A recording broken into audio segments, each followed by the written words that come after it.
Hello, I'm Shirley Romaine for Artscene on Long Island, a program in which each week we bring you the artists, performing arts groups, and institutions that enrich the quality of our lives here on Long Island.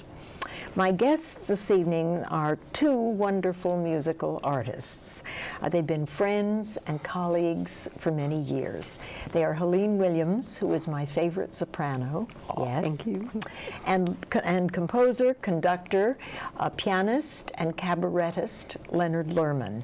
A really creator of most innovative musical programs. So they're a team in life and in art, which I think is very nice. And it is a pleasure to welcome you back to Artscene. I'm really so pleased you could come. Thanks, Shirley. It's good to be back. On the heels of a performance that I really enjoyed so much. And which you introduced, as a matter of fact, yes, at the Great Library. Yes, it was really very nice. And you know, I Googled you. You did. And in the course of it, somehow I got to your web page. And on the web page, you have some pictures, and you have a picture of your wedding. Yes. And then that was in 2002. That's right. You were and there. I was there. That's right. Bastille Day. Yes, and it's a great picture. It's a wonderful picture of you. Anyway, I'm delighted that you're back. It's very nice that you're here. I think the last times you were here, we talked, I think the first time we did a program on Emma Goldman. That's right, 20 years ago. Our favorite radical. Right. And then we did a program on Sacco and Vanzetti. And Mark Wittstein. Our great martyrs. And then we did a program on Ellie Siegmeister. That's right. Our local and wonderful composer. Yeah. So all of those things. So you're not, you know, our audiences know you, and you're newcomers. You're not newcomers. You know, and about Ellie Siegmeister, who was a resident of Great Neck and taught at Hofstra, so he was very much Long Island based. I think you've done more to keep his reputation alive than anyone. So I really must. Well, thank you. Helene and I formed the Ellie Siegmeister Society 12 years ago in preparation for the Ellie Siegmeister Centennial, which you helped us celebrate with 30 events worldwide in 2009. So and we'll be doing some music of his again. To me at. No, we're going to talk about that. We're going to come to that. Okay. We're going to get to that. There's a lot to talk about. I think the reason that you're here is because I saw you recently in a program that you're doing called The Broadway You Know and Don't Know. That's right. Which is just that. I mean, I knew most of it, but it's a delightful program. There's a piece from Sing Out Sweet Land of Siegmeister that I bet you didn't know. Well, I had heard it before, but the rest of it I really I knew pretty well. And there's some pieces of mine and there are other things that people do. Well, and something of yours at the end, yes. It's great material, but not your usual stuff. Exactly. Not your, I mean, you do things that are usually very socially conscious, or, you know, a classical composer of some note that you wish to do. We're both classically trained, but Helene has a background in pop music. Tell her about your uncle. But the audiences loved it. We'll come to that. I want to talk about that. Okay. You're getting ahead of me. She's interviewing, honey. But the audience, the audience loved it. And I think it's, and I'm saying this in the best way, I think it's very commercial. I think, you know, it's like something that everybody 20 years love. ago, we did a program on Leonard Bernstein in 12 different libraries. And we've only done 7 in this one so far, but we've filled them. They turned people away. So I think we'll get more, I hope. Yeah. Actually, we're scheduled to do it at Florida Atlantic University in March of 2013. And in between, we hope there'll be some other libraries, I think there should be. You said there were a couple of on the agenda. That's right. As a matter of fact, you should be on the alert because they're Long Island performances, and you don't want to miss it. It's really very good. You know, I'm curious about it. How do you work on putting it together? How do you choosing the songs? Is that collaborative, or did you have in mind the songs you wanted to sing? How did that work? It starts off with the stuff that we love, and we make a list, and then the stuff that we really want to present, like "Don't Change the World" that Leonard wrote in solo. Let's change the world. Let's change the world. That was a gaffe. It's okay. Go ahead. So we make a big list, and then we go through it to see what's possible, and then we do a run through.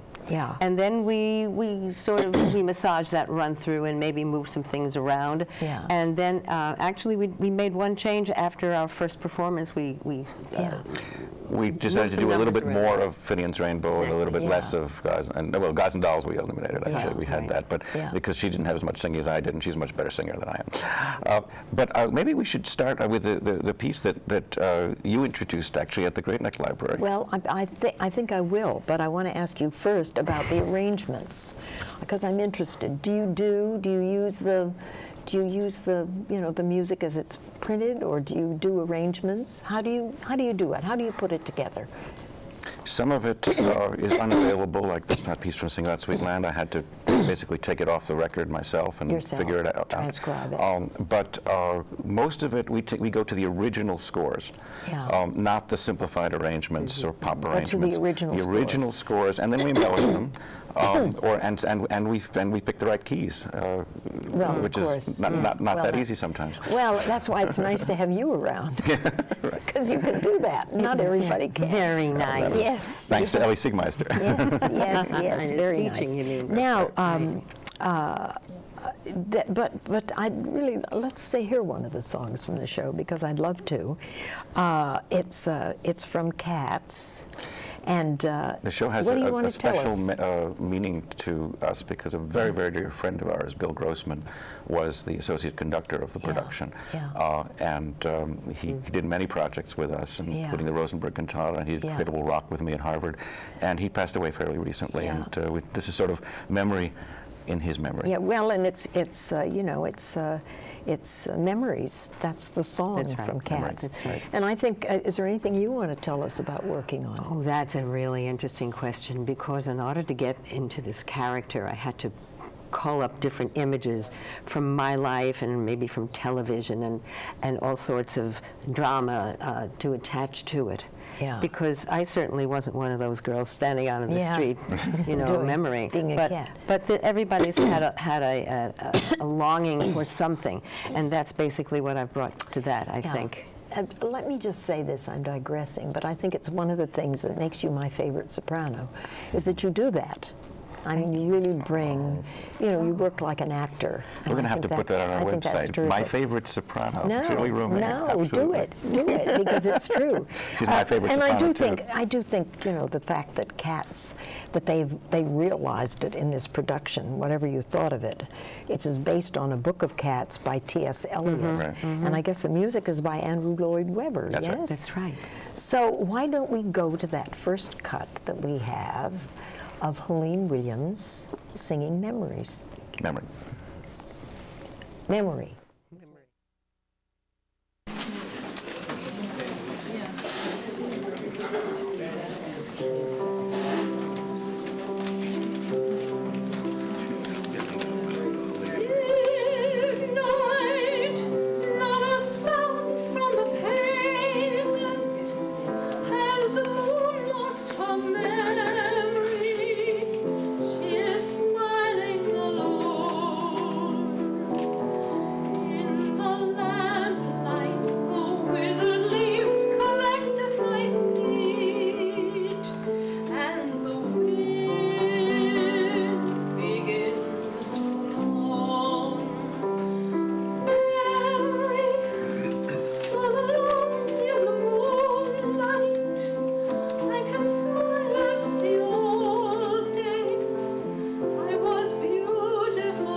that was lovely.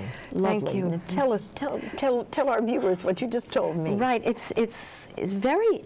Andrew Lloyd Webber writes for the voice in a way that a lot of Broadway composers don't. He used to write for his wife Sarah Brightman, and that was very.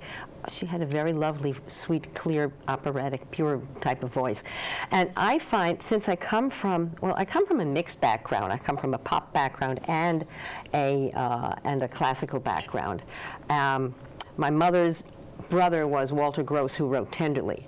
And my father played opera all the time, and I would sing along with opera records. But with a piece with a song like Memory, it's very important not to let it sound operatic. So even though it's in an operatic range, it's very interesting. It's easy for me to sing that full and loud. I started off with the tips of my vocal cords whispering, and I hear it on the DVD now. It's still full. It's still full. It's still a full sound. Yeah. Well, in a way, it has to be. In a way, it has to be. You have to make that. You have to make that happen. Well, Renee Fleming came out with an album of indie rock, and she had to unlearn all of the acoustical things that she usually does to fill a large house, because you don't need that kind of resonance. That's right. The microphone it does the resonance for you. Yeah. So, but there I was with an audience and no microphone, so I had to just peel it down to as low a volume as I could. This program has been interesting. We've done it with microphones, we've done it without microphones, and on our website we put excerpts from several different performances. This one was from the Great Neck Library, where we were fortunate enough to have a videographer named Amy Strauss Glass, who's a very dear friend of mine from a long time ago. She's made this possible. That's right.